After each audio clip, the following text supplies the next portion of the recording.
You know, Honorable Speaker, I want some clarification from the governor. I happen to be a neighbor to the governor, and of late I have witnessed influx of patients from Meru County to Tharaka Nithi County seeking medical attention.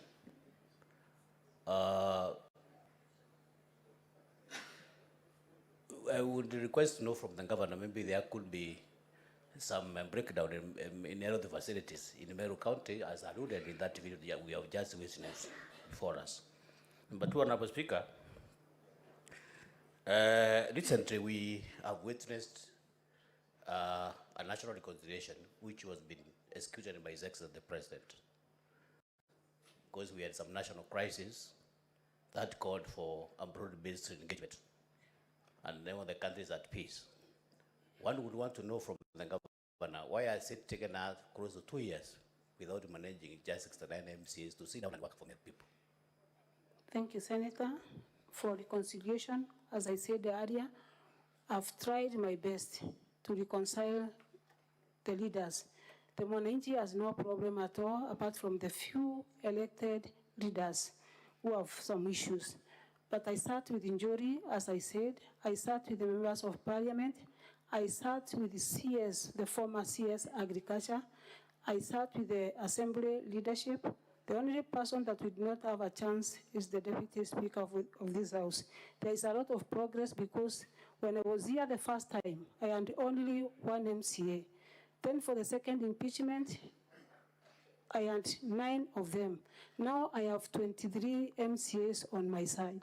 To me, that's a great progress in mind of the political interferences that have been going on and the intimidation of county assembly members by the same leaders. I've tried my best, and I believe as I continue, more will come on board, because I'm doing a lot of civic education also to show the community that they should not disregard the leadership of a woman just because she's a woman or the tradition says so.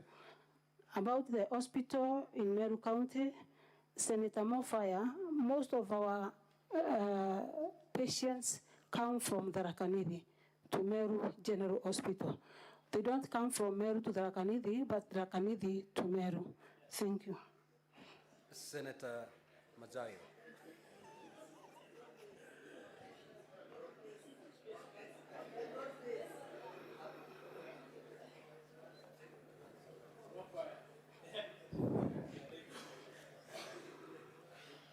Asante Bwana Spika. Swali langu Gavana Kawira, swali langu ni kuhusikana na yule mshauri wako kwa mambo ya kisheria. Yule mama alikuwa anaitwa Linda Gakikiome.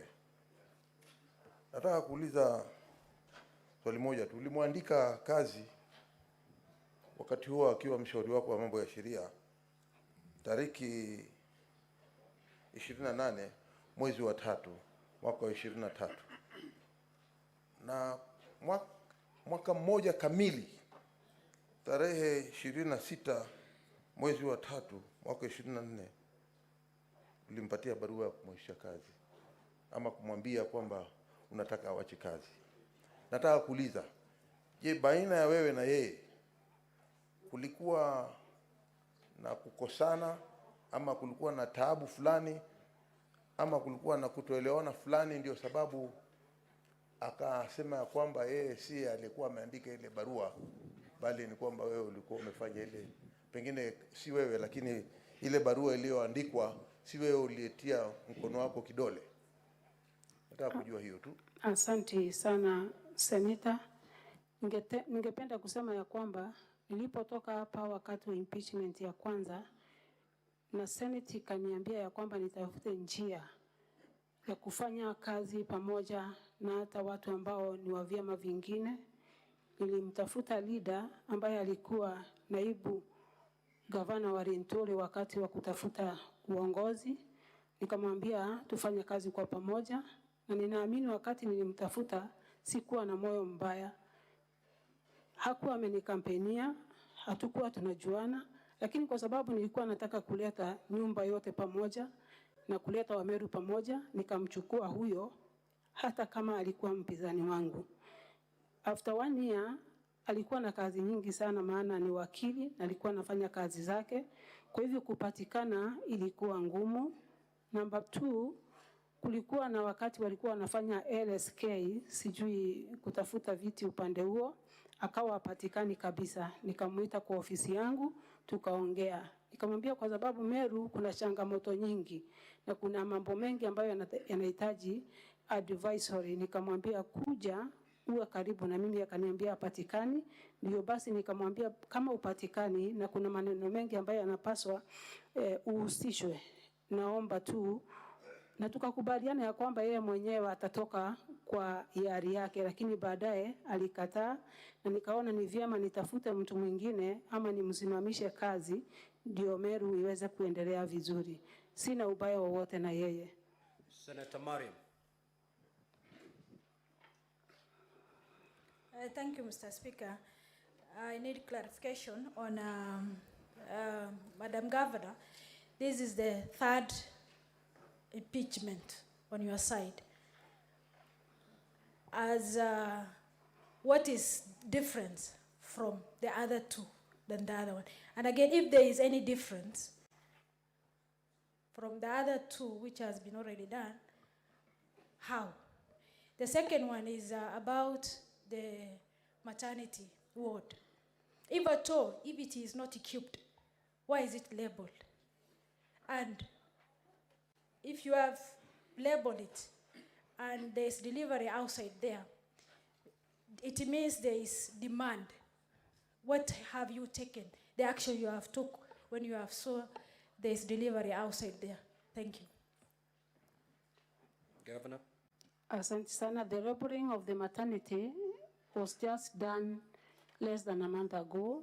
We had anticipated that we will have equipment so that we can have the maternity wing functional, but due to the budget constraint, we did not make it for the last 1 month, and I believe in the coming maybe 2-3 weeks, the maternity will be ready for use.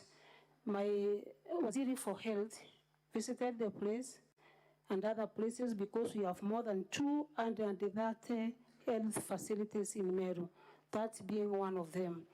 Of course, I can agree that we have small issues, but we are still, as a government, looking at how we will improve everything to see that the mwananchi is happy. Senator Wambua.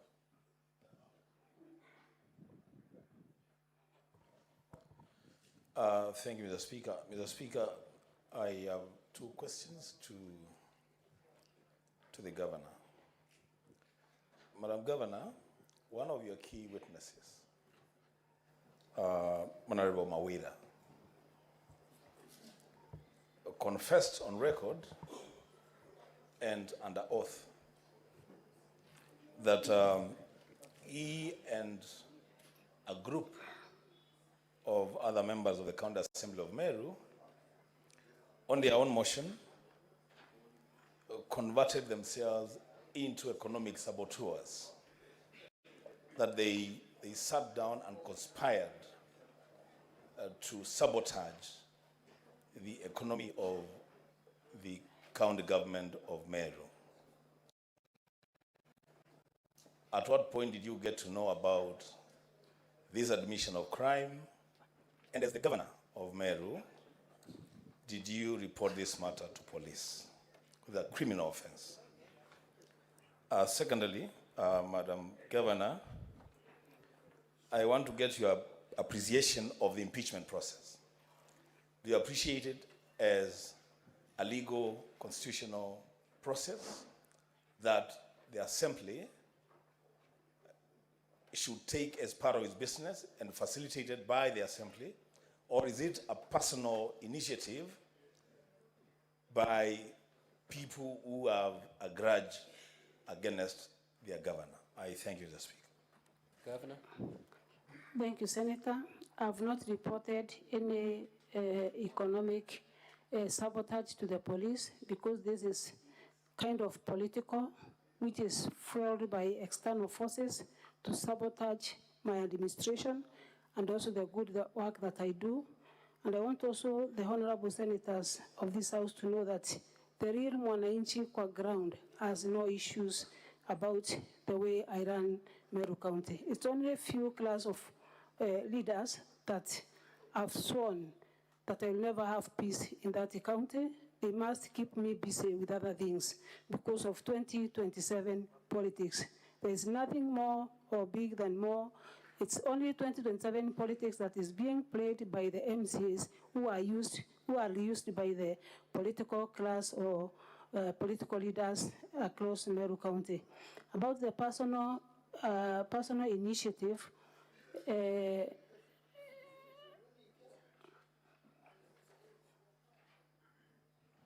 Are you done, Governor? yes. Okay. Senator Joyce Korir.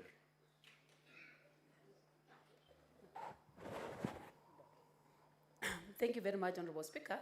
My question to the governor is the efforts that she has put in place, especially on the third impeachment, and the relations that she has with the rest of the governors,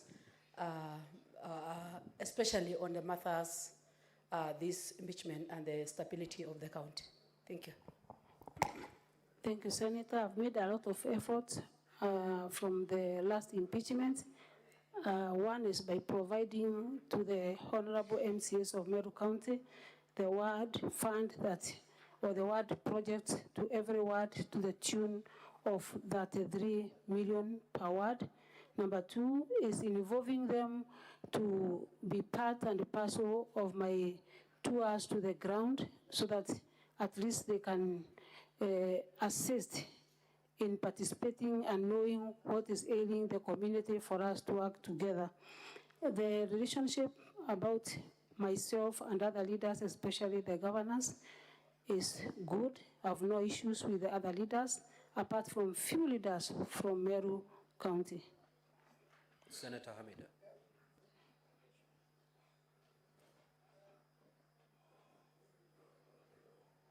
Thank you, Mr. Speaker.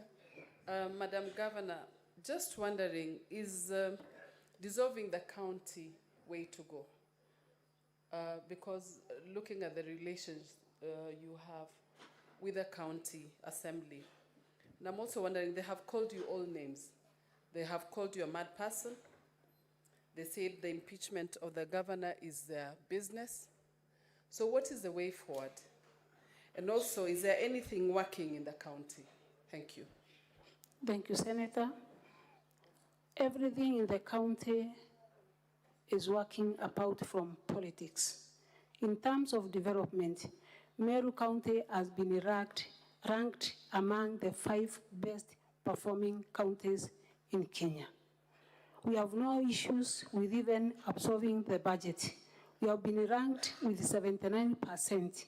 That means that Mwananchi is getting services. Mwananchi is very happy about the leadership. Mwananchi is very happy about the progress that we are doing as the government of Meru, apart from the few political leaders who want to show that filthy picture to the country that there is something wrong. Dissolving the county, honorable senators, this is the mandate that is rested upon you. I cannot dissolve it on my own unless, I don't think I have powers to do so, but this honorable house has powers. I think the president also has the powers to do so. But I said earlier, we have young men and women as MCAs in Meru. Those who are not in the madness of political issues. They participated in the elections, won in different ones. They have just been in office for 2 years, remaining 3 years. They did their best to be leaders in respective ones. We will be doing justice to a person who has no issues with Meru politics. Will there be any justice to the governor who ran the whole county as an independent governor and won the position against two bigwigs and against the tradition of Meru that says that we should not have a woman as a leader. As I speak, honorable senators, in Meru, we have only one elected lady who comes from my place. Out of the 45 elected MCAs, we have only one. Meru has never elected a leader at the national level. We get all the nomination slots and no election to women.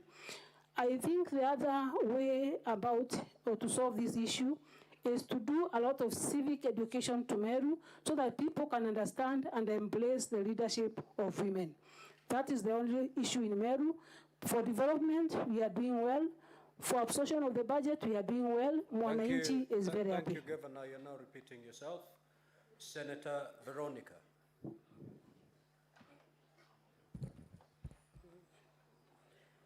Honorable Governor,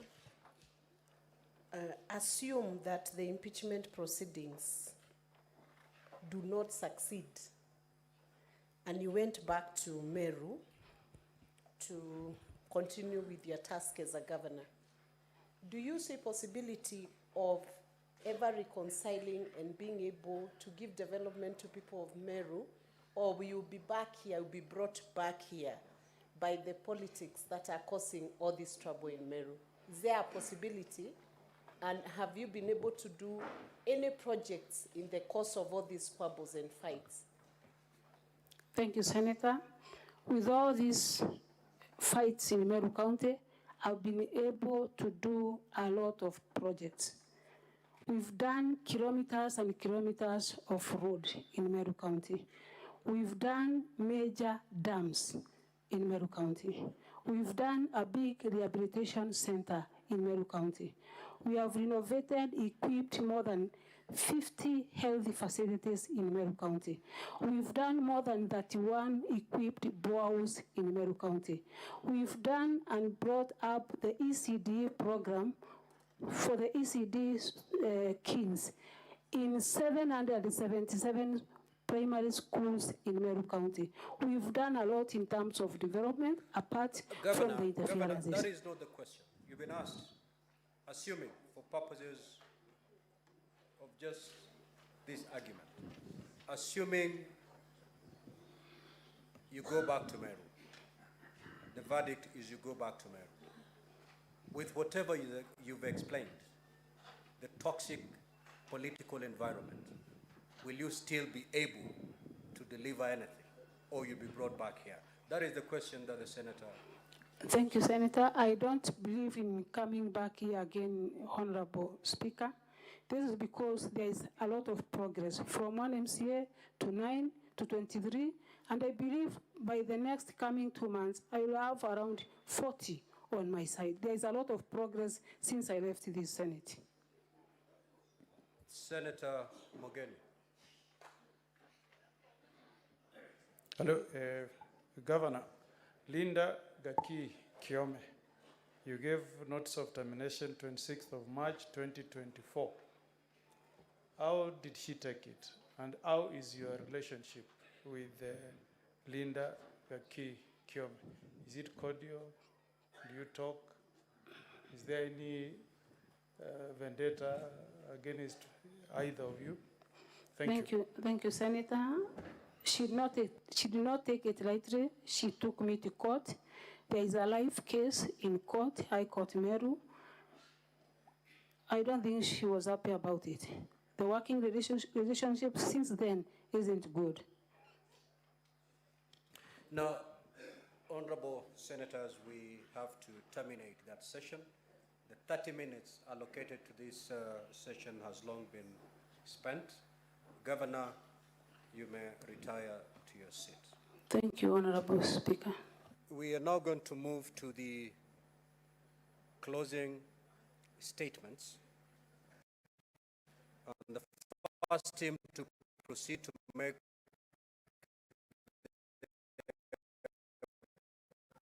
closing statement is the team from the County Assembly. So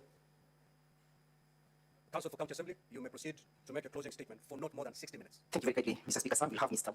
Muriuki taking the first 20 minutes. Mr. Speaker, my name is Eric Muriuki. I will take the first 20 minutes of our closing argument. Mr. Speaker, sir, honorable members of the Senate, when the story of devolution in Kenya is told or is written, the members of the 3rd County Assembly of Meru will be remembered fondly as champions of devolution who, without compromise or favor, exercise their oversight role, champion for accountability, transparency, and good governance by holding the person accused before you to account for every transgression. These members of the 3rd County Assembly have performed their oversight duty even when it was inconvenient to do so, even when it was not fashionable, despite several and serious challenges, including threats to their lives and their families, as you heard the testimony of the attempted torching of the Assembly. Mr. Speaker, sir, the MCAs, the elected representatives of Meru County, have told this honorable